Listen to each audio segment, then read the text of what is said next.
அஸ்ஸலாமு அலைக்கும் வரஹ்மத்துல்லாஹி வபரகாத்துஹு. தினமும் ஓர் உபதேசம். ஒருவர் மற்றவருக்கு சஜிதா செய்ய நான் கட்டளையிடுபவனாக இருந்தால் பெண்ணை அவளுடைய கணவனுக்கு சஜிதா செய்யுமாறு கட்டளையிட்டிருப்பேன் என்று ரசூலுல்லாஹி ஸல்லல்லாஹு அலைஹி வஸல்லம் அவர்கள் கூறினார்கள்.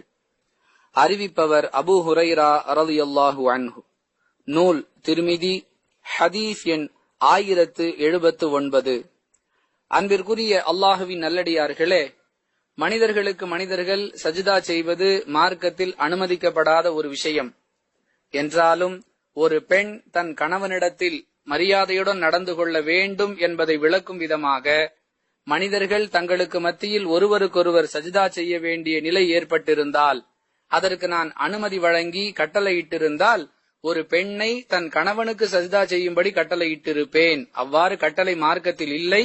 ஒருவேளை மனிதர்களுக்கு மனிதர்கள் செய்வதாக இருந்தால் அப்படிப்பட்ட கட்டளை உங்களுக்கு என்னிடமிருந்து வழங்கப்பட்டிருக்கும் என்பதை பெருமானார் ஸல்லல்லாஹு அலைஹி வஸல்லம் அவர்கள் சொல்வதிலிருந்து ஒரு பெண் தன் கணவனிடத்தில் எந்த அளவிற்கு பணிவுடனும் கண்ணியத்துடனும் நடந்து கொள்ள வேண்டும் என்பதை நாம் விளங்கிக் கொள்ளலாம். அன்பிற்குரியவர்களே, நம்முடைய பெண் சமூகம் அன்னலாரின் இந்த அறிவுரையை ஏற்று நடக்கக்கூடிய சூழ்நிலையை அல்லாஹ் உருவாக்கி தருவானாக. வாஹிரு தவானா அல்ஹம்துலில்லாஹி ரப்பில் ஆலமீன்.